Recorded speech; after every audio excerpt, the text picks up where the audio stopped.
Chinese investment in Africa is a hotly debated topic. At the recent New York Forum Africa in Gabon, former U.S. Treasury Secretary Larry Summers shared his views on China's impact on the African continent. What is your assessment on the Chinese investment in Africa? I think China has made an enormous contribution in Africa. Chinese investments have supported infrastructure development. They've supported developing Africa's extractive industries.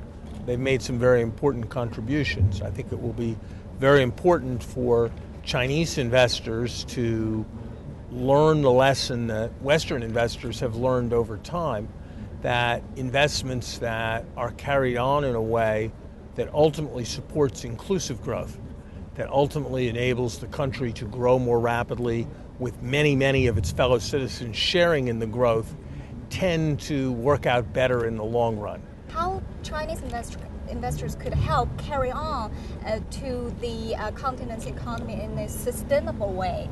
Well, I think what will be most important will be identifying those countries where the opportunities are greatest, those sectors where the opportunities are greatest. I think particularly of mining, I think also of infrastructure, and investing very strategically. I think ultimately it will be important to support local job creation as well as job creation for one's own country's nationals, because ultimately I think that leads to more political acceptability of investment, and that tends to lead to greater rewards from investment. About the Chinese investment in the States, earlier in the first panel, a speaker from Togo was saying the Chinese investment in the States wasn't that much recognized, while foreign investment is important. I certainly think that while there are obviously a variety of issues that need to be recognized in terms of our national security, in terms of protecting our national interests, that we have a great deal to gain from Chinese investment in the United States, and we certainly want to be and should be hospitable to foreign investment. At the same time, I think that there does need to be an understanding that this is a two-way street, and that China, if it wishes to invest in the United States and it wishes its companies to be respected and welcomed and enabled to profit substantially, needs also to think about the way in which American companies investing in China are treated, where there have been a number of difficult issues in recent years.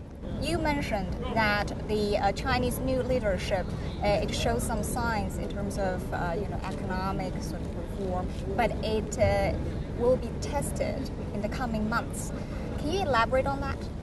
China faces a difficult transition away from a growth model that has been almost entirely based on investment and exports towards a model that's based on much more consumption. It faces important environmental challenges. There are important signs outside of the banking system of potential financial instability. There are issues of citizen concern with government performance.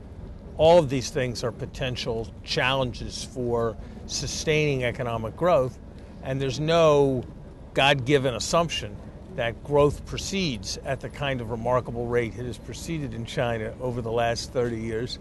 Most countries at most times grow far more slowly than China has in recent years. And so it's going to be a very important challenge to maintain that growth. Yeah. Thank you very much. Thank you.